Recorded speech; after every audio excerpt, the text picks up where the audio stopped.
자기의 소유를 다 팔아라는 제목으로 함께 은혜를 나누도록 하겠습니다. 한번 따라해 보시기 바랍니다. 자기의 소유를 다 팔아. 오늘 본문은요, 천국에 대한 예수님의 비유의 말씀 중 하나입니다. 천국에 대한 비유의 이제 특징적인 것은 뭐냐면 천국은 마치라고 이렇게 출발을 한다는 겁니다. 예수님께서 말씀을. 오늘 이제 본문 말씀도 천국은 마치라고 이렇게 44절에 출발을 하고 있습니다. 그런데 오늘 본문을 통해서 우리가 이제 알아야 하는 것은, 알 수 있는 것은 뭐냐면, 천국은 마치 이렇게 출발을 하면 천국이 어떤 곳이고 천국에 가면 어떤 일이 일어나고 뭐 이런 것을 좀 알아야 되지 않습니까? 그러니까 천국에 대한 정보랄까요? 좀 그런 걸 알고 싶은데, 좀 알아야 될 것 같은데, 또 그런 걸 말씀하실 것 같은데, 근데 오늘 비유를 보면은 천국에 대한 설명이 아니라는 거예요. 천국의 비유들이 다 그렇습니다. 예수님의 천국의 비유의 특징은요, 그렇습니다. 그래서 천국은 이런 곳이야. 뭐 천국에 가면 이런 일들이 있을 거야. 이런 걸 누릴 거야. 이런 것들이 없다는 것입니다. 예수님의 비유는 그래요. 근데 그럼에도 불구하고 이제 천국은 마치 뭐 천국에 대한 비유이다라고 이렇게 말씀을 하고 있어요. 사실 이제 천국에 대한 그러한 모습들이나 천국에 가면은 이런 일이 일어날 거야 하는 것은 요한계시록에 보면 나타나고 있죠. 요한계시록 마지막 부분에 가면 21장에 가면 잘 나타나고 있죠. 우리가 이번에 장례를 하면서 그거 많이 봤어요. 거기 부분도 많이 보고 그랬어요. 21장 요한계시 21장은 천국은 이런 곳이야라는 것을 잘 설명해 주고 있어요. 그래서 1절부터 7절까지는 천국에 가면 어떤 일이 일어나는가, 하나님께서 우리 위로해 주시고 눈물을 닦아 주시고 뭐 이런 것들, 믿음을 지키며 살아가면서 일어났던 여러 가지 핍박과 어려움들, 뭐 이런 신앙생활 하면서 있던 어려움들을 하나님께서 다 위로해 주시고 다 알아주시고 또 회복시켜 주시고 이러한 일들이, 이러한 위로와 회복이 일어나는 것이 천국이다라고 이제 말을 하고, 그 뒤에 가면은 천국의 이제 외면적인 모습을 굉장히 잘 말씀해주고 있죠. 근데 거기서도 보면 비유로 말해주고 있죠. 왜냐하면 인간의 언어로는요, 그걸 형용할 수가 없어요. 다 천국에. 그래서 이제 보석으로 다 얘기를 하고 있으면서 하나님의 통치가 있는 곳이다라고 이제 천국에 대해서는 한마디로 이렇게 가름을 합니다. 그 2장 5절까지인가 거기까지 이제 말씀이 이제 천국의 이러한 모습들입니다. 그런데 이 예수님의 이 천국 비유는 그런 말씀들이 없다는 게 특징입니다. 그럼에도 불구하고 천국은 마치 이렇게 출발을 하고 있다는 것이 좀 의아합니다. 왜 그러냐면, 여러분, 유대인들에게 천국 개념이 있었을까요, 없었을까요? 유대인들에게요, 천국이라는 것에 대한 개념이 있었습니다. 그래서 이 천국에 대해서 그 사람들은요, 잘 알고 있었어요. 근데 개념이 있었어요. 근데 이 천국이라는 개념이 아주 확고하게 있던 자들이 누구냐면 유대인들입니다. 근데 그들이 갖고 있었던 천국은, 우리가 지금 생각하면 천국 하면은 초월적인 그러한 나라를 생각하잖아요. 여기 말고 다른 공간, 또 이 세상 말고 뭐 저 세상이라든가 뭐 우리가 죽고 나서 가는 곳, 이렇게 이제 초월적인 공간을 생각하는데, 근데 유대인들은 그렇지 않아요. 그렇지 않고 굉장히 이 세상이 임하는 세상으로 알고 있어요. 천국에 대한 개념이, 그들이 갖고 있던 개념은 그런 것입니다. 그래서 그 메시아를 통해서 이루어지는 세상이 천국이라고 보고 있었어요. 그래서 메시아를 기다리고 있는 것입니다. 그렇기 때문에 예수님이 오병이어의 기적을 일으키셨을 때 사람들이 어떻게 하죠? 예수님을 쫓아가죠. 그래서 어떻게 하냐면 왕으로 삼고져요. 그러니까 요한복음에 보면 그것이 나타나 있습니다. 예수님은 도망가죠. 그러니까 딱 오병이어의 기적을 일으키시는 것을 보니까 떡 5개하고 물고기 2마리로 5,000명을 먹이는데 기가 막힌 거죠. 야, 저분이야말로 메시아다. 그래서 이 초월의 세계를 이 땅 가운데서 임하게 하실 것이다. 로마를 다 물리치시고 이스라엘을 다시 회복하실 것이다. 그 말이 뭐냐면 이 땅에 천국을 임하게 하실 것이다. 그들이 생각하는 천국은 이스라엘이 세상을 다스리는 거예요. 이스라엘이 그러한 세상을 만들 것이다. 그래서 이제 왕으로 삼는 것입니다. 또 예수님께서 이제 부활하시고 승천하시고 하나님 나라로 승천하시려고 하실 때, 죽으시고 부활하시고 이제 승천하려고 하실 때, 그 밑에 서 있던 자들도 사도행전 1장 6절을 보면은 뭐라고 물어보냐면, 이스라엘을 회복하실 때가 이때입니까? 라고 이렇게 물어봐요. 이스라엘을 회복하실 때가 이때냐? 그러니까 이스라엘을 회복하신다는 것이 뭐냐면 천국을 만드실 때가 이때냐 이 말이에요. 그러니까 한마디로 말하면 오늘 본문하고 하자면 이스라엘을 회복시켜서 이제 이스라엘이 온 세상을 다스릴 때 우리에게 천국이 임하는 것이 이때입니까? 라고 물어보는 거죠. 그때 때와 기한은 우리에게 있는 것이 아니다. 나에게 있는 것이 아니라 아버지에게 있고 너희들은 뭘 하라고 그랬어요? 오직 성령이 너희에게 임하시면 너희가 권능을 받고 예루살렘과 온 유대와 사마리아와 땅끝까지 이르러 내 증인이 되리라. 그러니까 내 증인된 역할을 하고 살아라. 그거는 신경 쓸 거 없다. 하나님이 만들어 줄 거야라고 이제 그렇게 말씀을 하셨습니다. 그래서 유대인들이 기대하는 천국은 뭐냐면 그들의 삶 가운데서 이루어지는 실제적인 것이에요. 그들의 삶과 무관한 것이 아니었습니다. 그들은 그러한 천국 개념을 갖고 있어요. 즉 하나님의 초월인 초월인데 하나님의 초월의 통치가 자신의 삶에 이루어지는 것, 그것을 누구를 통해서? 메시아를 통해서 그렇게 해서 이루어지고 예루살렘과 이 이스라엘이 전 세계에 우뚝 서서 다스리는 세상, 이것이 바로 이제 천국이다라고 이제 생각하고 있었습니다. 그들에게 지금 하는 말씀이에요. 지금 이 말씀은 그래서 그러한 유대인들, 그러한 천국 개념을 갖고 있는 유대인들에게 하는 말씀입니다. 그래서 예수님의 천국은 마치라고 운을 떼쓰면서 하는 이 말씀은 유대인들이 생각하고 있는 것이 잘못됐다는 것을 얘기를 해주고 있는 것이에요. 그래서 오늘은 이 말씀을 통해서 유대인들에게 또 오늘날 우리에게는 어떤 의미가 있는지, 이 천국에 대한 말씀이 어떤 의미가 있는지를 보면서 오늘은 은혜를 나누려고 합니다. 먼저 오늘 비유에 대해서 우리가 살펴보도록 하겠습니다. 오늘 비유는 뭐 너무나도 명확하기 때문에 비유 자체가 너무 명확해요. 그래서 우리가 이해하기가 너무 쉽습니다. 그리고 이 비유는요 굉장히 세속적으로 되어 있어요. 그래서 세속적인 사람들이 이해하기 정말 쉽게 되어 있습니다. 먼저 44절을 보면 천국은 마치 뭐라 그래요? 밭에 감추인 보화라고 이렇게 말씀을 하고 있습니다. 그래서 천국은 마치 밭에 감추인 보화 같으니라고 말하면서 그다음 이어지는 게 뭐냐면 이 사람은 이제 소장농을 말합니다. 소장농이 가서 그 밭에 가서 막 일하다가 보화를 발견하게 된 거죠. 여러분 이 소장농은요 어떤 사람이냐면 종이 아닙니다. 밭의 주인은 따로 있고 그 종이 아니에요. 종이 아니라 이 소장농은 그 종은 자기 소유가 없잖아요. 근데 이 소장농은 재산이 없는 거예요. 재산이 없으니까 밭의 주인한테 가서 이제 얘기를 해서 자기가 여기 땅을 일구겠다. 그러면 당신이 얼마 갖고 난 얼마를 달라. 이런 사람들이 계약을 한 사람이 소장농이라고 하지 않습니까? 그런 사람들이 보통 6대 4나 7대 3이나 뭐 이 정도로 해요. 그래서 이제 주인이 6이나 7 갖고 가고 이제 소장농이 3이나 4 이제 갖고 가는 그러한 계약을 하고 이제 살아갑니다. 그러니까 자기 밭이면 얼마나 좋겠어요, 사실은. 근데 그럴 만한 여유가 없으니까 와서 이제 일을 하는 거예요. 일을 하다가 뭘 발견해요? 보물을 발견한 거예요. 보물을. 당시에는요 전쟁이 많았기 때문에 사람들이 전쟁에 이렇게 착출돼서 많이 갔다고 합니다. 이제 갈 때 남자들 같은 경우는 이제 보물을 숨겨놓고 갔다 그래요. 숨겨놓고 갔는데 전쟁 가서 죽어버려. 그럼 보물을 어떻게 찾아요? 말도 안 해주고 갔으면 못 찾는 거예요, 못 찾는 거. 근데 그런 것들이 종종 있었다고 합니다. 당시 상황에는. 그러니까 이 비유를 들은 이 유대인들은 너무나도 이 비유가 쏙쏙쏙쏙 들어오는 거예요. 아 그렇게 발견하겠구나. 그러면 이 보물은 누구 것이 되겠습니까? 발견한 자의 것이 될 수가 있겠죠? 아직은 아무 소유가 아니니까. 그렇지만 당시 유대인들의 법은 뭐냐면 밭의 주인 거예요. 밭의 주인. 그러니까 이 사람이 이 보물을 자기 것으로 찾으려면 어떻게 해야 돼요? 밭을 사야 되는 거예요. 밭을 사야 되는 거예요. 그래서 그것을 소유하는 방법밖에 없어요. 그래서 다시 묻어두고 말도 안 하고 가서 자기의 소유, 있는 소유 없는 소유 다 팔았겠죠. 그렇죠? 자기가 소유가 없으니까 소장농으로 와서 밭하고 있는데 있는 소유 없는 소유는 먼지를 탁탁탁 털어가지고 그걸 산 거예요. 왜 샀습니까? 밭을? 보화가 있으니까. 자기가 보화를 발견했지 않습니까? 그래서 산 것입니다. 여러분 이 비유는 정말 세속적인 비유입니다. 그때 당시 사람들이 정말 이해하기가 쉬워요. 여러분 사실은요 보화를 발견했으면 누구한테 얘기해야 돼요?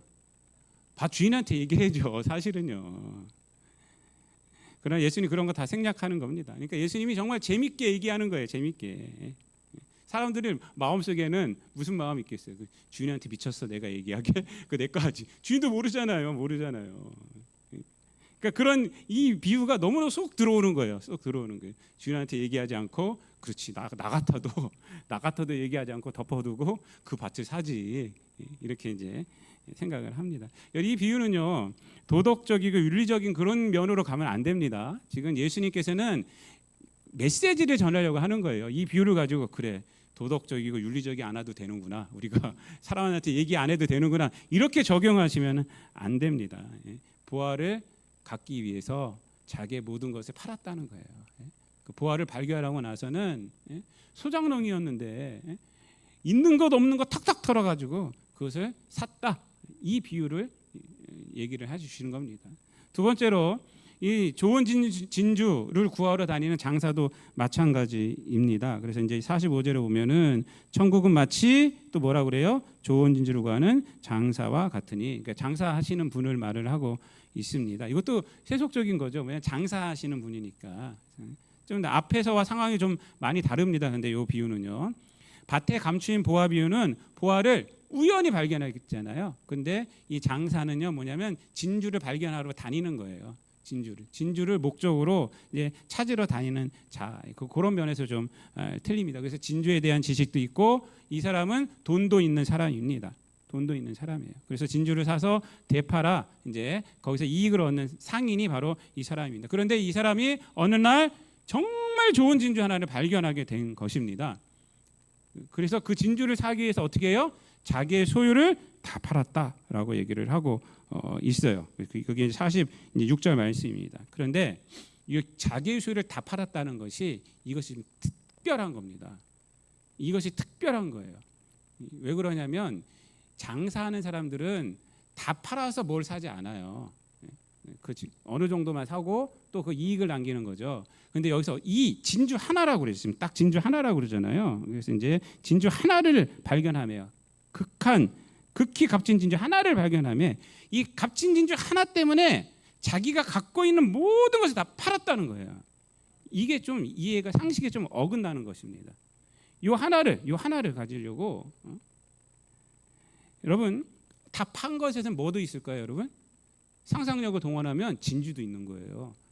이 진주 장사기 때문에 진주들이 많이 있어요. 근데 그것까지도 다 팔아가지고 자기의 모든 소유를 다 팔았다는 거예요. 다 팔아서 그 진주 하나 챙긴 거예요.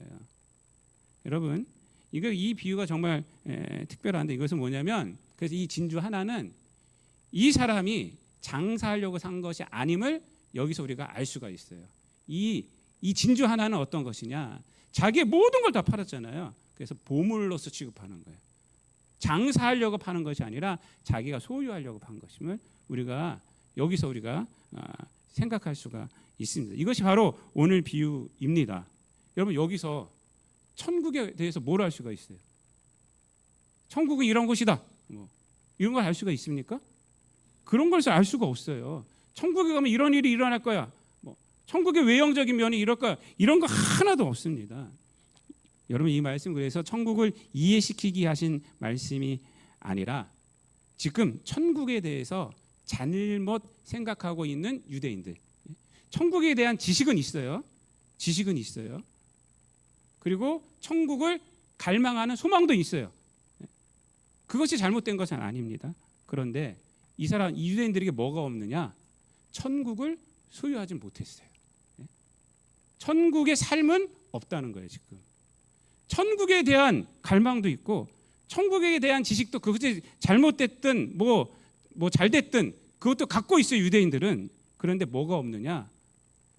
천국에 대한 삶이 없고 지금 천국으로 인한 기쁨이 없고 천국으로 인한 은혜가 없고 천국으로 인한 능력이 현재 없다는 것이에요. 그들에게 하는 말입니다, 지금.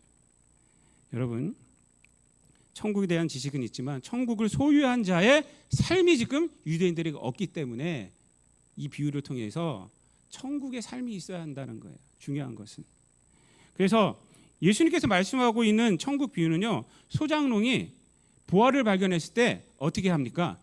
기뻐했다 그래요. 기쁨이 있다라고 해요. 기쁨이 있다. 그래서 자기의 소유를 다 팔아서 밭을 사고, 진주 장사도 마찬가지예요. 그 하나를 발견했을 때 얼마나 기뻤겠습니까? 그래서 자기의 소유를 다 팔아서 그 진주 하나를 딱 갖게 되는 거예요. 이 뭐냐면 발견했을 때 그 기쁨, 그래서 그것을 소유하게 될 때 그 기쁨, 그 기쁨을 지금 여기 이 비유를 통해서 말씀해 주고 있는 것입니다. 그런데 유대인들에게 뭐가 없어요? 그 기쁨이 없다는 거예요. 천국에 대해서 지식도 있고 천국에 대해서 바라보는 것도 있고 소망도 있는데 기쁨이 없다는 거예요. 여러분, 우리가 이 말씀 복음에 대입을 한다면요, 복음은요 우리가 어떤 것이냐면요, 복음이란 것은 우리가 죽어서 천당 가는 것으로 끝나는 것이 아닙니다. 복음은 지금 우리가 누리고 있어야 될 거예요. 복음은 우리 삶의 능력이 돼야 되는 것이고, 지금 현재 우리 삶을 이끌어가는 것이 돼야 되고, 복음으로 인한 기쁨과 복음으로 인한 평안과 복음으로 인한 그러한 능력이 우리에게 있어야 되는 것입니다.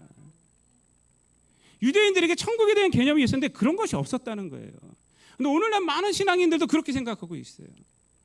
복음에 대한 기쁨이 없어요. 복음이 능력이 되지 않아요. 그냥 복음은 천국 가는 티켓으로만 알고 있어요. 예수 믿는다는 것이 그냥 그것으로 그냥 만족하고 살아가요. 그리고 이 땅 가운데서는 복음이 주는 보화와 그런 얼마나 많은 것들이, 내 모든 것과 바꿔서 내가 그것을 차지할 수 있는 것이에요. 그것이 내 모든 것보다도 더 귀한 것이 그것입니다. 그런데 거기서 나오는 풍성함은 바라보지도 않고 죽어서 천당 가면 되는 거야. 이 세상에서는 이 세상 것이 있어야지 하고 그렇게 살아가고 있는 거예요. 잘못된 신앙생활입니다. 그거는. 여러분, 유명한 예화가 있지 않습니까? 누가 만든 예화인데, 어떤 아이가 미국 가고 싶어서 영국에서 티켓을 샀어요. 뱃삭을. 그래서 이제 겨우 그 티켓을 산 거라 생각을 한 거예요. 그래서 갑판에서 맨날 자고 그냥 굶고 막 이러고 사는 거예요. 근데 그 안에서는 뭐가 벌어지고 있어요? 파티가 벌어지고 있고 또 침대에서 자고 그 사람들. 근데 자기는 어떤 생각만 있었냐면, 이 티켓은 그냥 미국까지 가는 티켓이야 라고만 생각하고 있던 거예요. 그러다가 승무원한테 발견이 됐어요. 너는 왜 여기 있느냐 했더니, 저는 저 안에서 먹을 수 있는 자격이 없습니다. 저는 저 안에서 잘 수 있는 자격이 없습니다. 저는 그냥 오직 이 티켓, 가는 티켓만 제가 갖고 있어요 했더니 승무원이 깜짝 놀라고 하는 말이, 아니야, 그 티켓 안에는 먹을 수도 있고 이 배 안에서 모든 것들을 네가 다 누릴 수 있는 자격이 이 티켓 안에 있는 거야 라고 말했다고 하는 거예요. 얼마나 손해본 거예요 자기가. 예? 여러분, 우리가 복음도 마찬가지입니다. 복음은 이 땅 가운데서 죄를 이기는 능력이 되고요, 이 땅 가운데 하나님의 은혜를 받는 통로가 되고요, 하나님의 사명을 우리가 감당할 수 있는 그런 길이 되고요, 예? 이 땅 가운데서 세상이 줄 수 없는 평안을 가질 수 있는 그런 것을 주는 것이 복음이라는 거예요. 근데 그냥 맨날 죽어 천당 가는 거지. 이 세상에서는 그런 것들이 없는 거예요. 그런 것들이. 여러분, 우리에게 천국은 멀리 있는 것이 아닙니다. 예수님께서 주신 복음은, 여러분, 십자가에서 우리는 어떻게 돼요? 구원받았어요. 그렇죠? 십자가로 구원받았어요. 구원받은 것이 뭐예요? 죄에서, 우리가 해결할 수 없는 죄에서 이제 용서함 받은 거예요. 그것을 끝났습니까? 예수님은 또 우리에게 뭘 주셨어요? 영원한 생명을 주셨어요. 영원한 생명. 이 영원한 생명은 뭡니까? 죽어서 천당 가는 생명이에요? 영원한 생명은 이 땅 가운데서 부활의 능력 가운데 살아가라고 주신 거예요. 그러니까 십자가의 구원과 영원한 생명을 주신 분이 누구예요? 예수님이에요. 그분 예수님이에요. 예수님. 여러분, 죽어서 가는 곳만 천당이 아닙니다. 그렇게만 생각한다면 유대인들처럼 잘못 생각하는 거예요. 그들은 메시아가 와야지 이 땅에서 이루어지는 거야, 이 생각만 하고 있는 거예요. 이 생각만. 그러면서 기쁨이 없어요. 세상 가운데서는 그냥 그러고 살아가는 거예요. 천국에 대한 개념도 있는데도, 예? 여러분, 이 유대인들에게 주는 이 마태복음에서는 이제 천국이라고 불러요. 천국. 그리고 누가복음에서는 뭐라고 부르면 하나님의 나라라고 불러요. 왜 이 표현이 틀리면, 이 표현은 같은 겁니다. 의미는 같은 건데 왜 천국이라고 부르냐면, 이 마태복음은 유대인들을 향해서 주로 타켓이 유대인들을 향해서 쓴 것이기 때문에 유대인들은 하나님의 이름을 함부로 못 부르게 돼 있어요. 그래서 하늘나라라고 하는 거예요. 하늘나라, 천국이라고 이렇게 부르고 있고, 누가복음은 이방인들을 타켓으로 하는 거였어요. 그래서 하나님 나라라고 말을 한 거예요. 하나님 나라. 그 차이지 같은 겁니다. 같은 거. 그래서 하나님의 통치를 얘기를 하고 있는 거예요. 다 하나님의 통치. 하나님의 통치가 여러분 저기 그 주거 천국에서만 이루어지는 것이 아닙니다. 저 세상에서만 이루어지고 저쪽의 세상에서만 이루어지는 것이 아닙니다. 지금 이 세상에서 이루어지고 있어요. 믿습니까? 우리의 삶을 주관하여 주시고 우리 인도하여 주고 있습니다. 그래서 복음의 능력은 철저히 이 세속적인 공간에서 이루어지는 거예요. 근데 유대인들은 메시아가 와야지만 되고, 그것도 정치적으로 돼야 되고, 그 다음에 자기들이 어떻게 돼야 되고, 힘이 있어야 되고, 이렇게 조건들을 막 세우고 있던 것입니다. 예수님이 아니라는 거예요. 그것이 아니다. 자기의 소유를 다 팔아 이것을 사면 된다라는 것이에요. 지금 누리면 된다 이 말이에요. 그래서 사라는 것은 누리면 된다는 거예요. 여러분, 사도 바울이 그랬던 자입니다. 사도 바울은요, 이 기쁨을 알고 있던 자예요. 그래서 자기의 모든 것을 하나님 앞에 내놓은 자 아닙니까? 그리고 하나님의 기쁨으로 살아가는 자였습니다. 이 고린도후서 11장 23절부터 27절까지 말씀을 보면은 사도 바울이 복음 때문에 얼마나 많은 고난을 당했는지 모릅니다. 하지만 고난 당했다고 슬퍼하는 거 하나도 없어요. 이 얘기를 하는 것도 뭐 40에 감한말을 몇 번 맺고 뭐 파선을 하고 뭐 먹지를 못하고 막 누구한테 막 맞아 죽을 뻔하고 뭐 맹수를 만나고 이런 내용들이 있는데, 이 내용은 자기 자랑 삼아 하는 것이 아니라 이런 건 아무것도 아니야 라고 말을 하는 거예요. 이건 아무것도 아니고 내 속에 눌리는 일이 있어 라고 말하고 있어요. 그게 고린도후서 11장 28절 말씀인데, 이외의 일은 고사하고 아직도 날마다 내 속에 눌리는 일이 있으니 곧 모든 교회를 위하여 염려하는 것이라, 이렇게 말을 합니다. 그러니까 자기가 당한 고난 내세우려고 하는 소리가 아니라 이런 건 아무것도 아니야, 너희들만 잘 되면 돼 이 말이에요. 왜 이런 말을 할 수 있을까요? 복음의 기쁨을 알았기 때문에, 복음이 주는 영생을 알았기 때문에 사도 바울은 이렇게 살아가는 거예요. 12장 14절 가면은 정확하게 말합니다. 내가 구하는 것은 너희의 재물이 아니라 오직 너희다, 이렇게 말해요. 오직 너희다, 이렇게. 복음에 대한 풍성함을 알고 복음의 능력을 알고 살아가기 때문에 뭐가 있으나 없으나 핍박당하나 아무 상관없었어요. 다만 교회가 잘 되고 성도들이 잘 쓰면 된다, 믿음 가운데 살아가면 된다, 이거예요. 사도 바울은 빌립보서 3장에서 이렇게 고백하지 않습니까? 우리가 표대를 향하여 찬양해서 고백했지만 그 가사 내용이 이거예요. 그러나 무엇이든지 내게 유익한 것을 내가 그리스도를 위하여 다 해로 여길 뿐더러 또한 모든 것을 해로 여김은 내 주 그리스도 예수를 아는 지식이 가장 고상하기 때문이라, 내가 그를 위하여 모든 것을 잃어버리고 배설물로 여김은 그리스도를 얻고 그 안에서 발견되려 함이니, 내가 가진 의는 율법에서 난 것이 아니요 오직 그리스도를 믿는 믿음으로 말미암는 것이니 곧 믿음으로 하나님께로부터 난 의라. 이렇게. 사도 바울이요, 어떻게 이렇게 변했습니까? 완전히 변하지 않았습니까? 예수를 위해서 모든 것을 잃어버리고 모든 것은 배설물로 여겼다 그래요. 예수 그리스도를 얻고 예수 안에서 발견되고 싶다. 자기는 이렇게 살아가고 싶다는 거예요. 왜요? 복음의 가치를 알았기 때문에. 그렇기 때문에 그의 삶은 낭비되는 삶이 아니었어요. 복음의 능력 가운데 살아갔고, 그를 통해서 온 세상에 교회가 세워지고 많은 사람들이 예수님 믿게 됐지 않습니까? 예수 그리스도가 보화인지 알았기 때문에 그 보화를 위해서 모든 것을 다 팔아버린 거예요. 여러분, 신앙의 문제는 다른 데 있지 않습니다. 저도 목회자로서 30년 살아보고 신앙인으로서 이제 60년 가까이 이제 살아오고 있어요. 제가 여기까지 살아오면서 신앙의 문제가 어디 있을까 생각할 때 타인에게 있지 않더라고요. 하나님께는 더더욱도 없어요, 여러분. 힘든 거? 그것도 아니에요. 복음에 대한 확신만 있으면 돼요. 복음에 대한 확신이 없으니까 흔들리는 거더라고요. 하나님에 대한 확신이 없으니까 세상이 뭐 돈이요 뭐고 사람 어떤 사람이나 이것 때문에 막 그 다 핑계가 되더라고요. 근데 확신이 딱 있잖아요. 이런 거 하나도 핑계 안 됩니다. 우리가 핑계 댈 때 이 너 때문이야, 또 뭐 때문이야 이렇게 말할 때는 내 자신이 약해졌기 때문이 아니에요, 여러분? 내 자신이 약해졌기 때문이에요.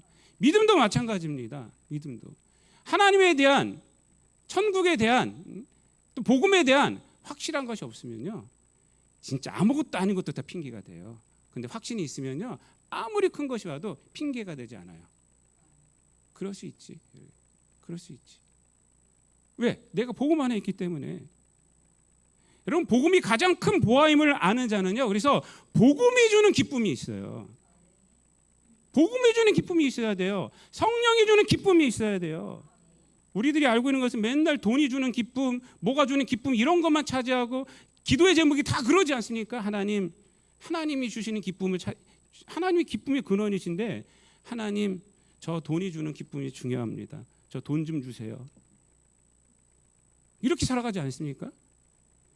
여러분, 그런 기쁨은요, 사실 소용없어요. 여러분, 누가 주는 기쁨을 우리가 누려야 되느냐? 복음이 주는 기쁨을 누려야 돼요. 예수님이 주는 기쁨을 누려야 돼요. 십자가가 주는 기쁨을 누려야 돼요. 이게 천국의 삶이에요. 여러분, 우물 안에 갇힌 개구리에게 바다를 설명해 줄 수 없어요. 왜요? 그 시각이 우물 안에 있기 때문에 아무리 바다를 설명해 줘도 그 시각이 우물 안에 이해를 못해. 우리의 시각이 세상에 있으면요, 복음의 그 힘을 아무리 얘기해 줘도 몰라. 우리 성도님들도 보면은 어떤 분들 얘기를 아무리 해줘도 몰라. 괜찮다고 해도 몰라. 하나님의 능력을 체험해 봤어야지 이걸 알지. 성경 말씀을 봤어야지 좀 알지 이거를. 여러분, 하루살이가, 여름에 나는 하루살이에게 겨울을 갖다 설명해 주면 알아요? 몰라요. 자기는 여름만 살다 가기 때문에 아무리 겨울을 설명해 줘도, 겨울의 아름다움을 설명해 줘도 모르는 거예요. 그거가 마찬가지예요. 여러분. 사랑하는 성도 여러분, 말씀 마치겠습니다. 오늘 비유에서 그러면 소유를 다 판다는 것이 무엇을 의미할까요? 소유를 다 판다는 것, 자기의 소유를 다 판다, 이게 제목인데, 그것은 뭐냐면 내 소유를 다 팔아서 교회에 충성하라, 이 말이 아닙니다. 여러분, 그것이 아니라 내 소유를 다 판다는 것은 뭐냐면 천국에 대해 아는 자가 천국을 소유한 자로 살아가라는 거예요. 지식만 갖고 있지 말고 천국을 소유한 자로. 그게 내 재산을 다 팔아서 보물을 샀지 않습니까? 내 재산을 다 팔아서 진주 장사하는 사람이 그것을 보석을 자기 것으로 만들지 않았습니까? 천국을 소유한 자로 이 땅 가운데서 살아가라라는 것이, 이게 바로 내 소유를 다 팔아가 주는 의미가 되는 것입니다. 그래서 가정에서 천국을 이루고, 회사에서 천국을 이루고, 교회에서 천국을 이루고, 그렇게 살아가라는 거예요. 지금 이 세상 가운데에서, 그래서 천국은 철저히 세속적인 것이 돼야 돼요. 세속적인 것이 뭐냐면 세상에 있는 것으로 돼야 되는 것이 아니라 이 세상에서 이루어져야 한다는 거예요. 죽고 나서 가는 곳이 아니라. 여러분, 예수님이 주시는 평안은 뭐라고 그랬어요? 여러분, 예수님이 우리에게 주신 평안은 뭐라고 그랬어요? 세상이 줄 수 없는 평안을 너희에게 주노니 라고 말했습니다. 세상이 줄 수 없는 평안, 우리가 갖고 있는 평안은 세상이 줄 수 없는 거예요. 그래서 어떠한 상황 가운데서도 그 평안을 잃을 수가 없어요. 그 평안이 있기 때문에 우리는 그것 가운데서 여유를 갖고 살아갈 수가 있는 것입니다. 믿음이란 죽어 천당 가는 것이 아니라 지금 복음의 기쁨으로 살아가는 것입니다. 오늘날 많은 성도들이요, 그 기쁨을 많이 잃었어요. 복음의 능력을 너무 많이 잃었어요. 그냥 죽어 천당 가는 믿음은 있는데 이 땅 가운데 복음 안에 있는 그런 믿음이 많이 약해졌다는 것입니다. 여러분들, 모든 것을 다 팔아 보물을 사시길 바랍니다. 여러분의 모든 삶 가운데서 천국의 냄새가 나고 천국의 은혜가 넘쳐나는 저 여러분 되시기를 우리 주님 예수 그리스도 이름으로 축원드립니다. 기도하겠습니다. 사랑과 은혜가 풍성하신 하나님, 감사를 드립니다. 예수께서 우리를 구원하여 주시고 죄에서 구속하여 주시고 또한 영원한 생명을 주심을 감사를 드립니다. 영원한 생명으로 우리가 초월의 세계에 죽음을 극복하고 들어갈 수 있지만 우리의 삶 속에서도 이 영원한 생명으로 기쁨을 누리며 능력 가운데 살아갈 수 있음을 우리들이 늘 고백하고 자기의 소유를 다 팔아 보화를 산 사람처럼 자기의 소유를 다 팔아 진주 하나를 보물로 삼은 사람처럼 우리들도 이 땅 가운데에서 우리의 모든 영역 가운데에서 하나님께서 주시는 은혜가 능력이 되어서 또 주께 영광 돌리며 살아가는 우리 모든 성도들 되게 하여 주옵소서. 복음의 기쁨이 삶의 모든 영역 가운데서 나타나서 성도들의 모든 삶이 천국 잔치의 삶이 되어지고 복음의 능력의 삶이 되어지고 하나님께서 주신 소명을 감당하는 또한 성령의 열매를 맺는 그러한 삶이 되어지게 하여 주옵소서. 감사드리며 예수님의 이름으로 기도드리옵나이다. 아멘.